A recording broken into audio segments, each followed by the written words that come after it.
네, 반갑습니다. 오늘은 에스겔서 말씀을 살펴보려고 합니다. 9장 1절에서 7절까지의 말씀인데요. 우리 돌아가시면서 교독하시겠습니다. 또 그가 큰 소리로 내 귀에 외쳐 이르시되 이 성읍을 관할하는 자들이 각기 죽이는 무기를 손에 들고 나오게 하라 하시더라.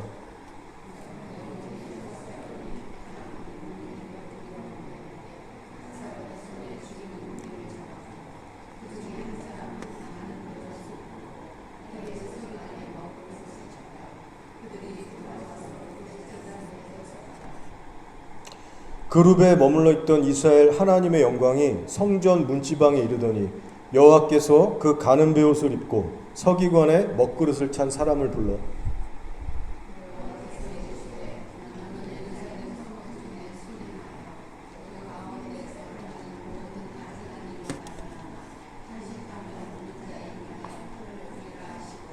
그들에 대하여 내 귀에 이르시되 너희는 그를 따라 성읍 중에 다니며 불쌍히 여기지 말며 긍휼을 베풀지 말고 쳐서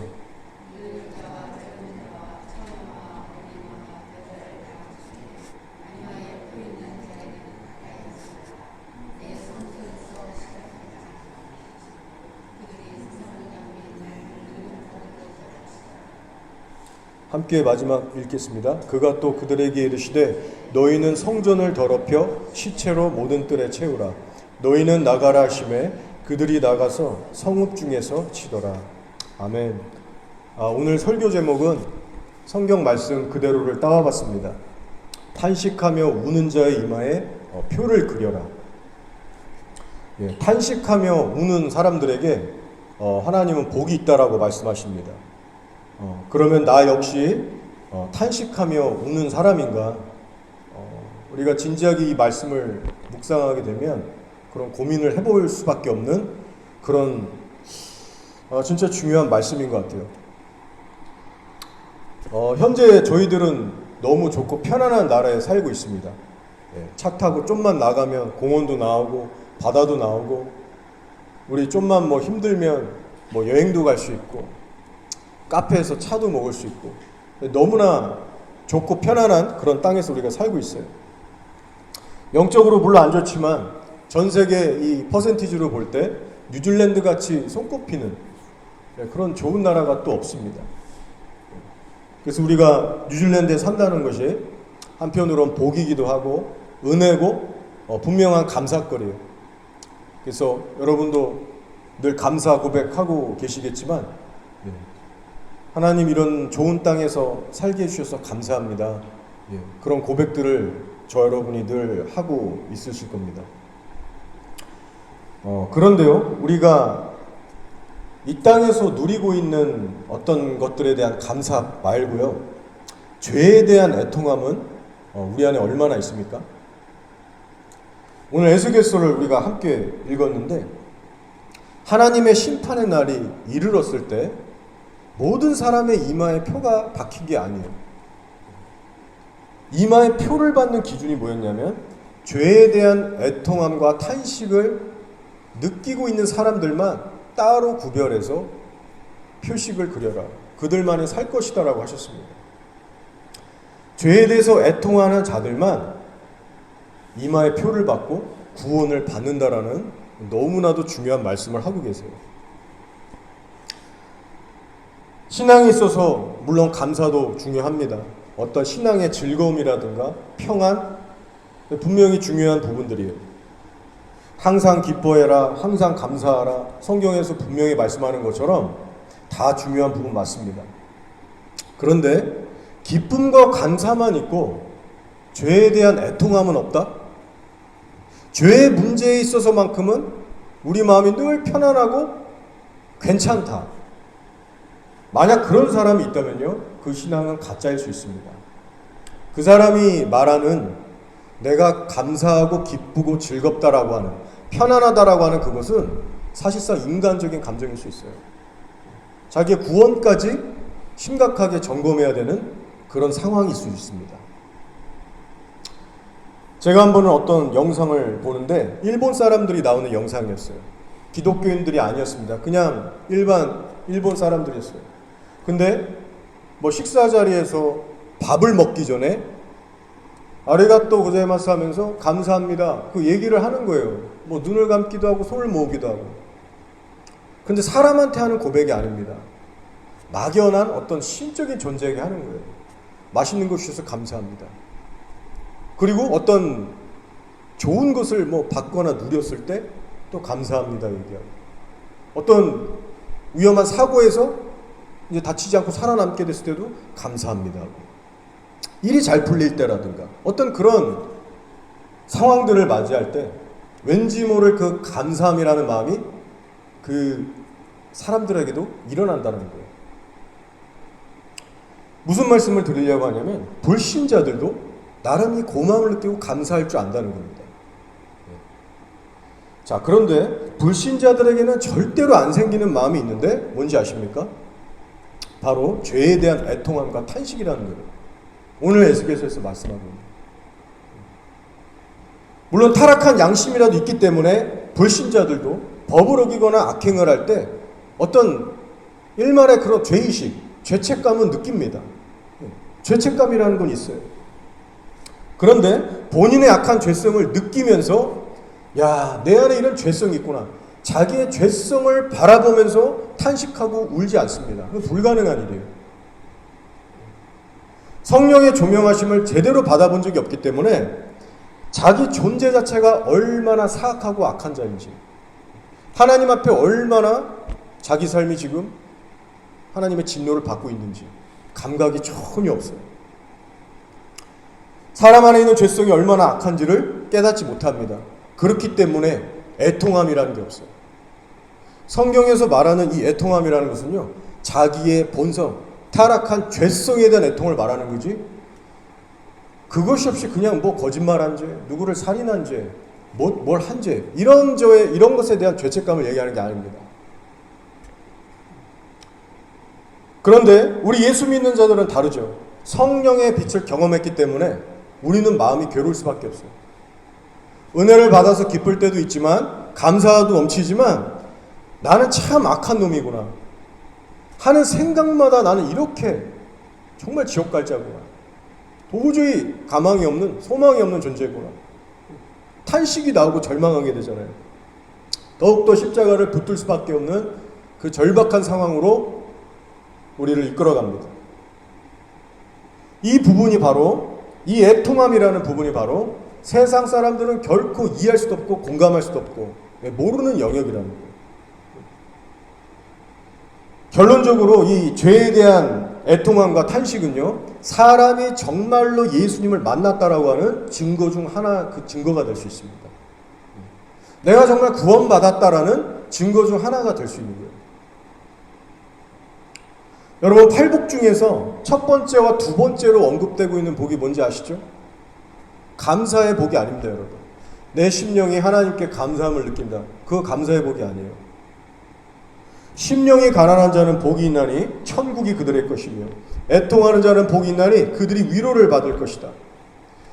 팔복에서 첫 번째, 두 번째로 나오는 복이 뭐냐면요, 사람의 이 마음이 가난하고 애통함을 얘기하고 있어요.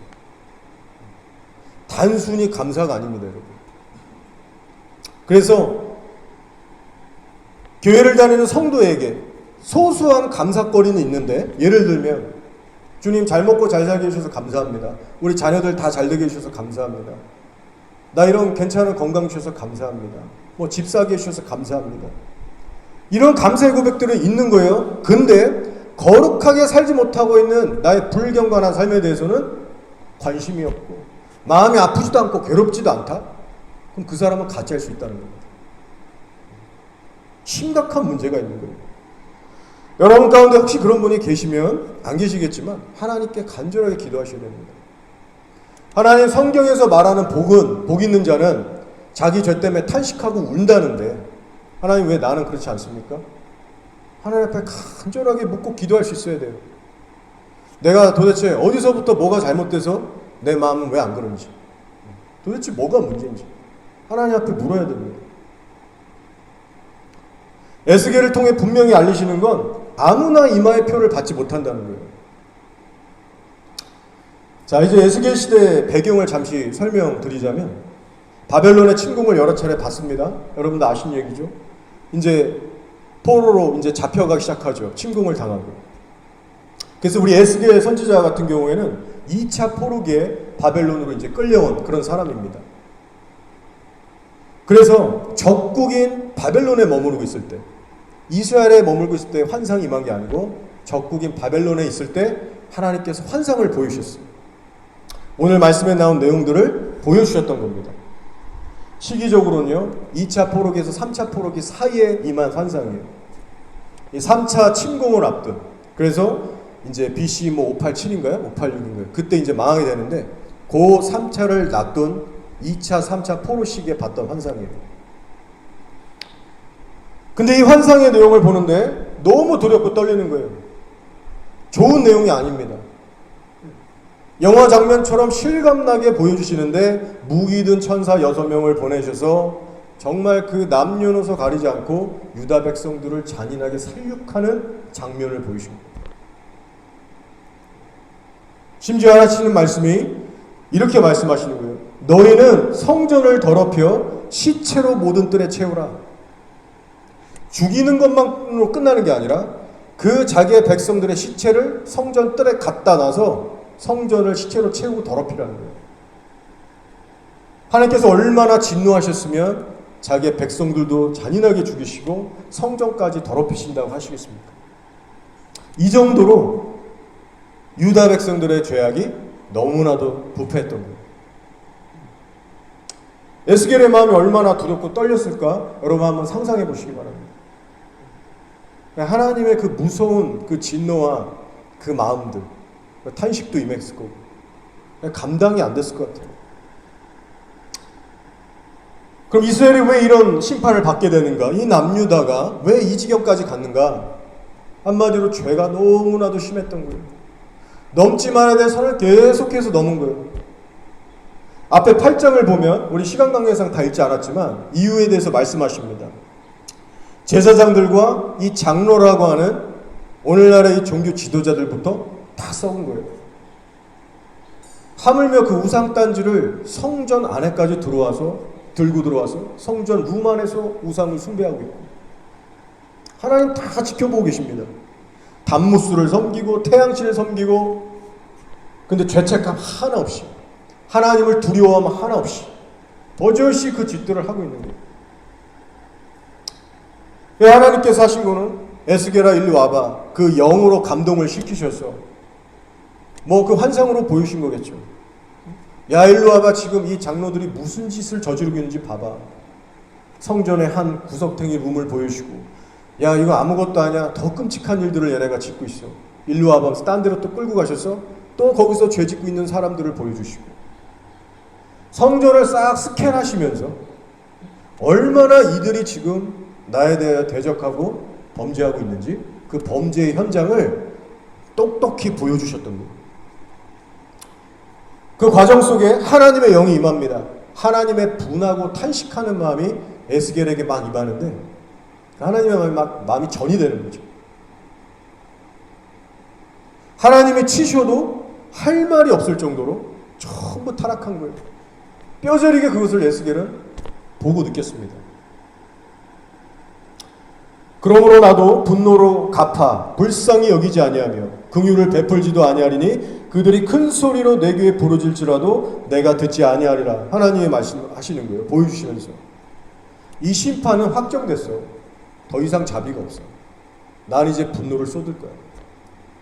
무기든 천사들 6명을 보내시면서 심판을 굳히십니다. 자, 근데 혹시 여러분 중에 이 내용을 들으면서 이런 생각을 하시는 분이 있을 수 있어요.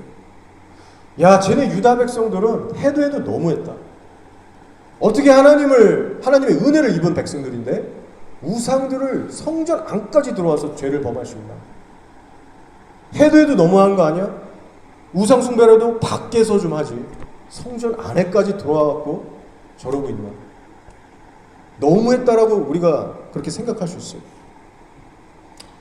그런데 여러분, 우리가 남욕할 때가 아닙니다. 성경이 말하기를 성전은 바로 우리 자신이 성전이라고 했어요. 예수 그리스도 안에서 성도들이 하나님의 참된 성전입니다. 건물이 아니에요. 그렇기 때문에 우리가 예수님을 믿는다라고 하면서 우리 마음에 세상을 품고 악한 마음을 품고 살아갈 때 그게 우상숭배가 되는 것이죠. 그게 성전을 파괴하고 더럽히는 끔찍한 죄들이 되는 겁니다. 마음에 미움을 품고 음란을 품고 시기 질투를 품고 세상 무언가를 품고 있을 때 그게 바로 우상숭배고 성전을 더럽히는 죄. 우리는 훨씬 더 심할 수 있습니다.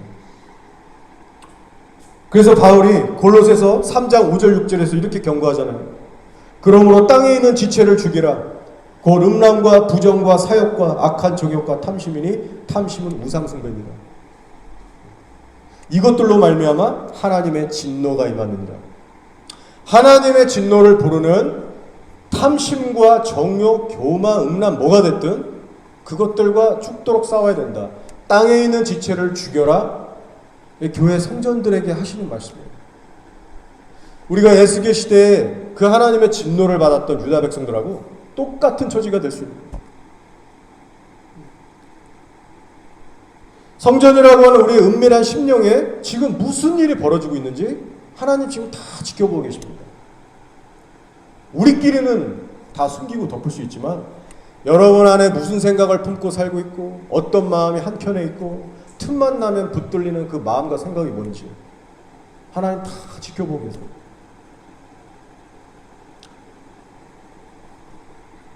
여러분 성전 관리를 잘하고 계신가요?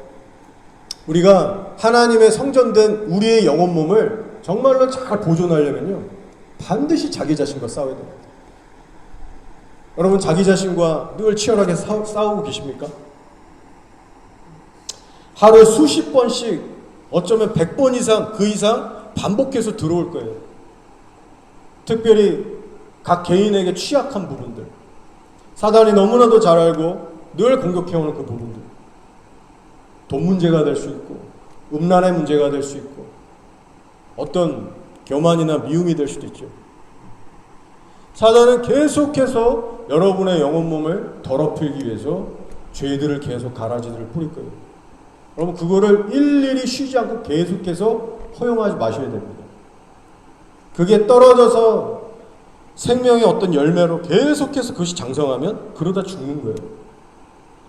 죄가 장성한 지 사망을 난다고 했어요. 우리 둘 중 하나를 포기해야 됩니다. 우리가 죄를 품으면서 동시에 성령도 품을 수 있다면 너무 쉽고 편하겠죠. 근데 둘 중 하나를 포기하셔야 돼요. 내가 성령을 몰아내고 죄 가운데 살든가 아니면 내가 내 안에 쇠상을 내어쫓고 성령의 전으로 살든가. 하나님께서 호락호락하는 분이 아니시죠. 우리의 신앙생활도 역시 가벼워서는 안 됩니다. 그래서 6절 중반에 보시면 이렇게 선포하십니다. 내 성소에서 시작할지니라 하심에 그들이 성전 앞에 있는 늙은 자로부터 시작하더라. 무서운 심판이 누구부터 치느냐? 여기서 말하는 늙은이들은요 영어로 보면 엘더예요. 장로들부터 친다는 얘기예요. 한마디로 오늘날 저 같은 목사들부터 장로들 직분자, 장로 집사 권사부터 쫙 치고 그 밑에 이제 평신도 어린애들까지 쫙 심판이 내려가는 겁니다. 위에서부터 아래로 쭉 내려가시는 거예요. 순수하다고 하는 어린애들도 제외가 아닙니다, 여러분. 이것을 잘 눈여겨보셔야 돼요. 자, 6절에 뭐라고 하십니까? 그 죽임을 당하는 대상에 대해서 천사에게 명령하시는데 모든 종류의 그룹, 이 사람들이 다 나와요. 연령대가. 늙은 자와 젊은 자와 처녀와 어린이와 여자를 다 죽여라. 노약자, 뭐 장애인, 어린애들, 임산부 다 주는 거 없습니다.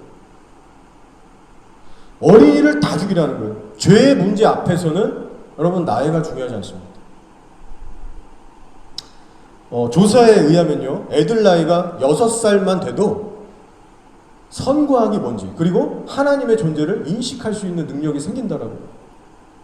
제가 우리 다이아만 봐도 정말 그렇더라고요. 확 좀 많이 변화되더라고요. 그 시점에 하나님의 말씀을 배우면 우상숭배가 죄구나, 간음하는 게 죄고 이 뭐 용서하지 않는 게 죄구나, 이 시기질투하는 게 죄구나, 거짓말하는 게 죄구나. 애들도 쉽게 다 깨닫습니다. 애들도 이 영이라는 게 있고 양심이라는 게 있기 때문에 하나님의 말씀이 들어가면 쉽게 깨달을 수 있어요. 자, 문제는 뭐예요? 알면서도 순종을 안 한다는 겁니다. 자기 자신을 제어하지 않아요.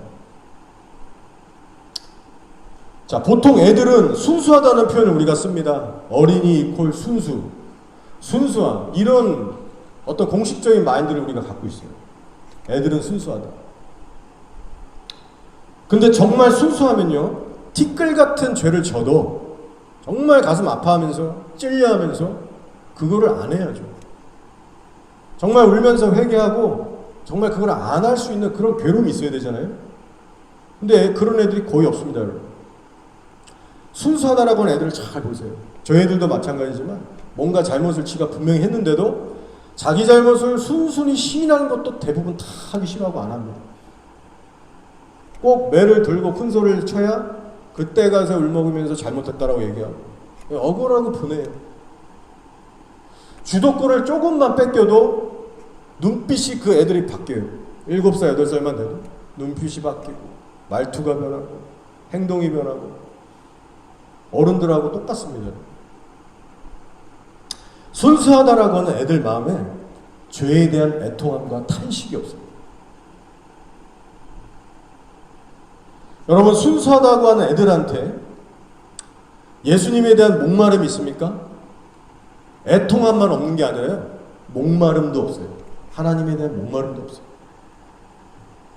부모 따라 교회는 다녀요. 근데 진리에 대한 목마름이 없어요.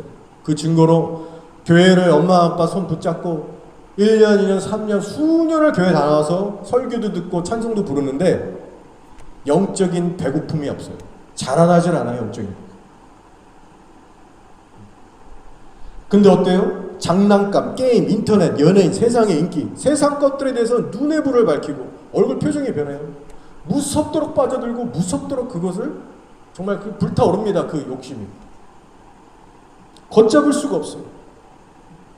교회를 나오기까지는 하는데 이 애들이 삶을 보고 마인드를 가만히 들여다보면 성령에게 붙들린 사람들이 아니에요. 어떻게 이런 애들을 보고 우리가 순수하다고 얘기할 수 있습니까? 오늘 당장 하나님께서 쳐서 데려가시면요, 지옥 갈 아이들이 전 세계 한둘이 아닙니다. 여러분, 심판이라는 거는 예고 없이 들이닥치잖아요. 내일 올 수도 있고 오늘 저녁에 올 수도 있어요. 어린애들도 오늘 예배 끝나고 가다가 차 치우면 오늘 당장 불려갈 수 있습니다. 노아의 홍수 심판 때 전 세계에 셀 수 없는 수많은 어린이들이요, 천국 갈 준비가 안 돼 있어서 전부 다 비명 지르면서 다 지옥 갔습니다. 헤아릴 수가 없어요. 천국 갈 준비가 안 되면 어린이들도 다 지옥 들어갑니다. 하나님께서 유다 백성들을 치실 때도 이 예수의 시대에도 셀 수 없는 어린이들이 지옥 갔습니다. 애들이 교회 와서 예배까지는 드리는데 삶이 안 변한다. 몇 년이 지났는데도 죄에 대한 애통함이 보이지가 않는다. 하나님에 대한 목마름이라는 게 전혀 보이지 않는다. 여러분, 이거는요, 교회 전 교인이 지금 위기의식을 느끼고 기도해야 되는 비상사태입니다. 비상사태. 하나님 제발 애들 좀 만나주시고 성령을 부으셔서 변화시켜주세요. 긴박감이 좀 우리 어른들 안에도 들어야 우리가 합심해서 기도를 할 텐데, 대부분 어떤 생각들을 가지고 있어요? 그 나이에는 그러려니 저 때문에 다 그렇지. 커서는 어떻게든 되겠지. 막연한 헛된 기대감을 갖고 있어요. 어쨌든 애들 얘기를 계속 할 건 아니지만 결론은 뭐냐면요, 남녀노소를 떠나서 멸망받는 사람들의 특징은 다 똑같다는 거예요. 뭐냐면 죄에 대한 애통함이 없고 하나님에 대한 목마름도 없고, 그 결과로 세상 무언가에 빠져서 살다가 들이닥치는 심판 가운데 다 지옥 간다는 거예요. 이 패턴으로 다 가는 거예요. 어린이들부터 노년에 이르기까지. 박보영 목사님이 예전에 그 목회하셨던 인천 방주교에서 한 번은 좀 조사를 했답니다.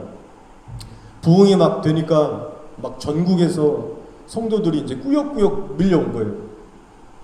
교회가 이제 막 앉을 데가 없지, 막 사람들이 밀려오니까 어느 날 이제 목사님이 궁금하시고 또 필요성도 느끼셔서 이제 부교육자들한테 조사를 시키신 거예요. 이 많은 사람들이 이렇게 왔는데 어떻게 정착을 잘 하고 있나. 그리고 나가는 교인들도 분명히 많을 텐데 어떤 이유로 교회를 떠나고 있는지 이것을 이제 조사를 시키신 거예요. 근데 이유를 조사해 보니까 교회를 떠나는 사람들의 이유가 정말 황당합니다. 뭐냐면 처음에는 이 박보영 목사님을 알게 되고 와 이렇게 훌륭한 분이 있나, 야 이런 교회가 있었어 하면서 그 먼 데를 몇 시간씩 차를 타고 와서 인천 방주교회 이제 등록을 하는 거죠.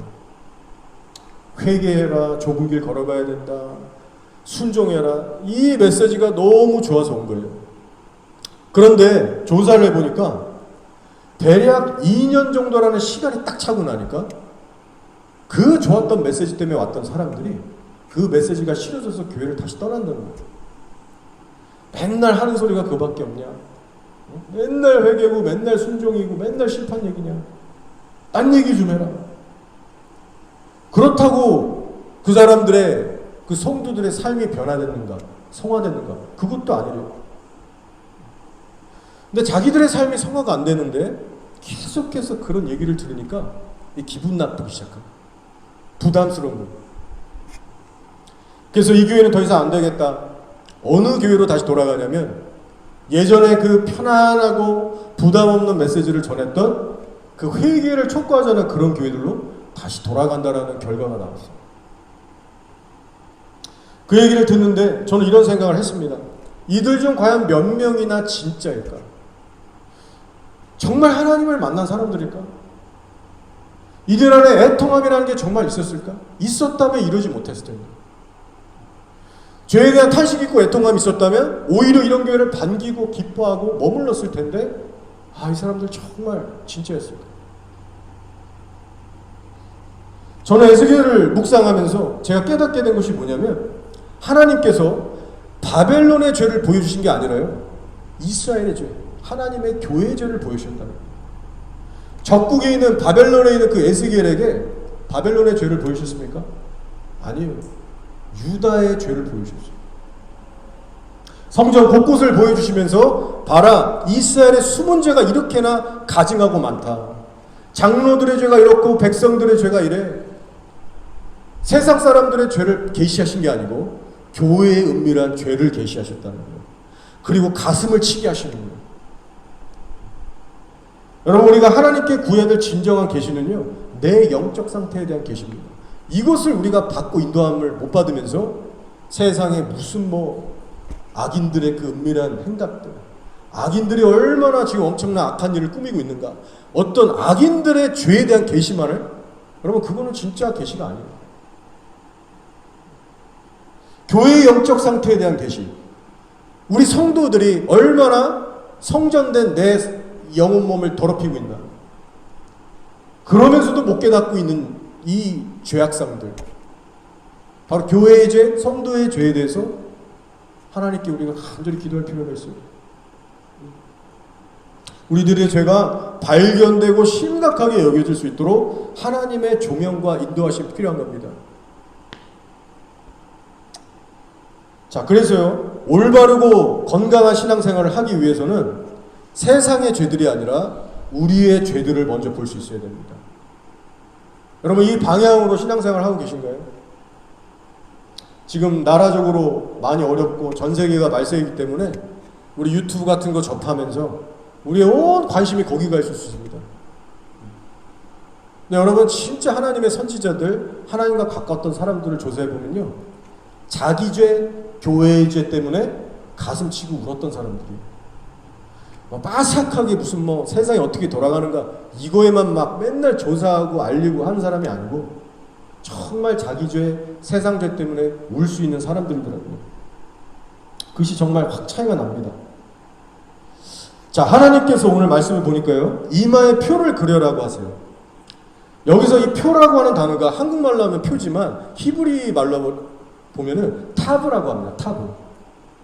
이 타브라고 하는 거는 히브리에는 알파벳이 있어요. 영어처럼 ABC, GC 있던 것처럼 히브리에도 알파벳이 있는데 22번째 마지막인 알파벳을 타브라고 합니다. 근데 이 타브를 여기서 표로 이제 쓰는 거예요. 타브. 어떤 뜻이 있냐면 마크, 어떤 표시, 사인, 인침이라는 뜻이 있습니다. 어떤 사람은 십자가라는 뜻이 있다라고도 얘기해요. 자, 그럼 이 타브라고 하는 고대 히브리어는 모양이 어떻게 생겼는가? 상형 문자거든요. BC 1500년 경에는요, 십자가 모양이었어요, 실제로. 저는 인터넷 가면 다 확인하실 수 있습니다. 십자가 모양처럼 생겼어요. 타브라는 거. 시간이 좀 더 흘러서 1000년경에 와서는요, 약간 눕혀놓은 X자로 변형됩니다. 십자가를 옆으로 약간 비스듬히해서 X자 같이 돼요. 그리고 시간이 좀 더 흘러서는 또 다른 모습으로 변하게 되는데, 우리 한글말의 디귿자를 약간 뒤집어 놓은 것처럼 그런 이제 모습으로 이제 굳어지게 됐어요. 자, 신기한 건 뭐냐면, 이 죄, 신이라고 하는 죄라는 이 단어를 히브리어로 하타라고 하거든요. 근데 이 하타라는 단어 뒤에, 죄라고 하는 이 하타라고 하는 단어 뒤에 오늘 에스겔서의 말씀이 나오는 이 표, 이마에 받는 표, 이 타브라는 걸 딱 붙이면 뜻이 완전히 뒤바뀝니다. 그래서 하타 뒤에 이 타브가 붙으면 속죄자라는 의미로 바뀌어요. 죄라는 단어 뒤에 이 이마의 표식, 표가 딱 붙으니까 속죄제가 되는 거예요. 죄사함을 받는 거예요. 여러분, 누가 연상되세요? 우리의 속죄물이 되신 예수 그리스도가 연상되실 겁니다. 인류의 죄를 다 뒤집어 쓰시고 단번에 속죄 제사를 드렸던 어린 양 예수 그리스도가 연상되죠. 자, 하나님께서 천사들을 통해 명령하시는 거예요. 죄로 인하여 울고 탄식하는 자들의 이마에는 표를 그려라.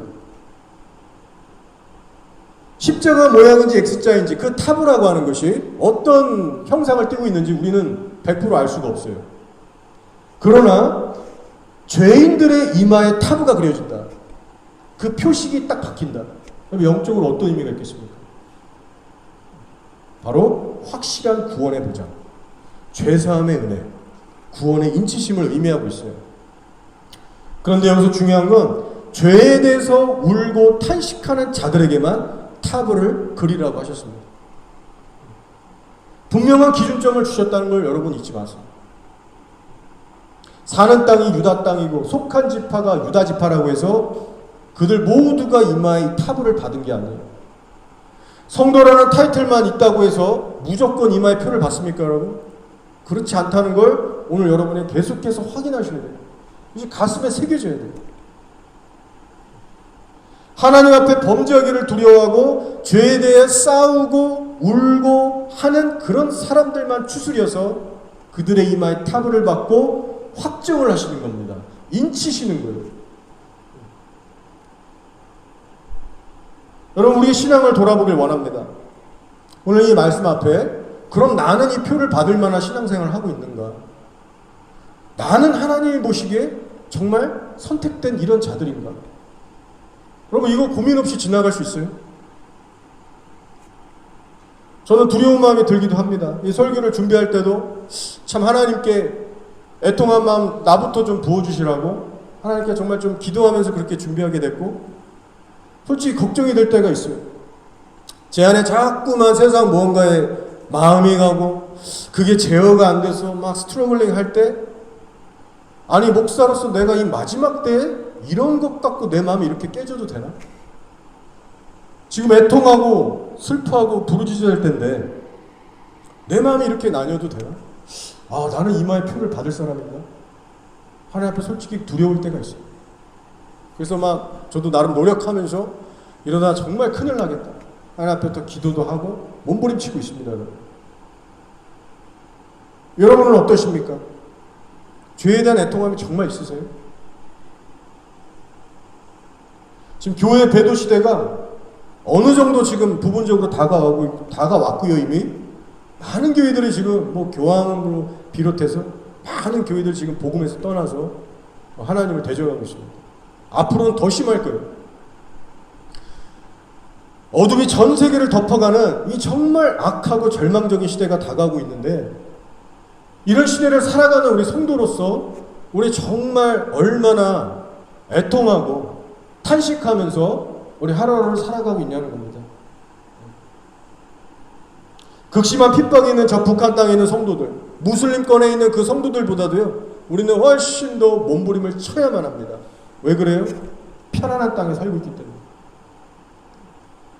우리는 때가 되면 차 타고 드라이브도 가고, 뭐 아까 말씀드렸지만 배고프면 레스토랑에 가서 뭐 밥을 먹기도 하고, 정말 기분 전환하고 싶으면 시간 내서 몇 박 며칠 여행도 가고 해외여행까지 우리 가지 않습니까? 그렇기 때문에 우리는 더 몸부림쳐야 되는 거예요. 세상이 지금 악하게 돌아가고 있잖아요. 한국도 지금 대통령이 옥중에 있잖아요. 근데 우리는 여기서 아침, 점심, 저녁 맛있는 거 먹고 편안한 잠자리가 있고 특별히 가정에 문제가 없으면 마음이 풀어져요. 긴박감이 없어져요. 나라는 저렇게 어렵고 지금 교회들이 전 세계에서 무너지고 있는데 우리 맛있는 거 먹으면서 편안하면서 우리 웃고 있잖아요. 가족끼리. 이 편안하고 좋기만 환경이 우리의 영혼을 죽이고 잠들 수 있게 한다는 거예요. 날마다 깨어서 여러분 신앙의 전투 모드로 살지 않으시면 하나님에 대한 목마름도 다 잃어버려요. 죄에 대한 애통과 심각성 다 소멸되게 됩니다. 저도 사역자로서 이걸 롱런하는 게 참 어렵게 느껴지더라고요. 여기 와서 1년, 2년 계속 횟수가 쌓아져 가면서 지난 처음 제 초창기를 돌아봤을 때 그때 제 안에 있었던 어떤 그 하나님을 절박하게 의지했던 것들, 막 그 열정들, 그거에 비해서 지금 많이 죽은 것 같아요.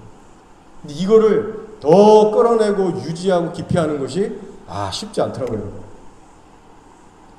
여러분 그냥 흘러가는 대로 타성에 젖은 대로 사시면요 퇴보할 수밖에 없습니다.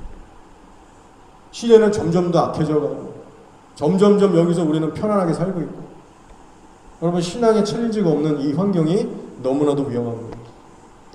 그래서 여러분 지금 스스로 진단하실 때 내가 요즘 죄에 대해서도 자꾸 좀 둔감해지는 것 같고 기도빨도 예전만큼 세지가 않고 뭔가 이렇게 하나님 바라보는 것도 흐려지고 있고 혹시 그런 분이 계시면 오늘 새롭게 결단하셔야 됩니다.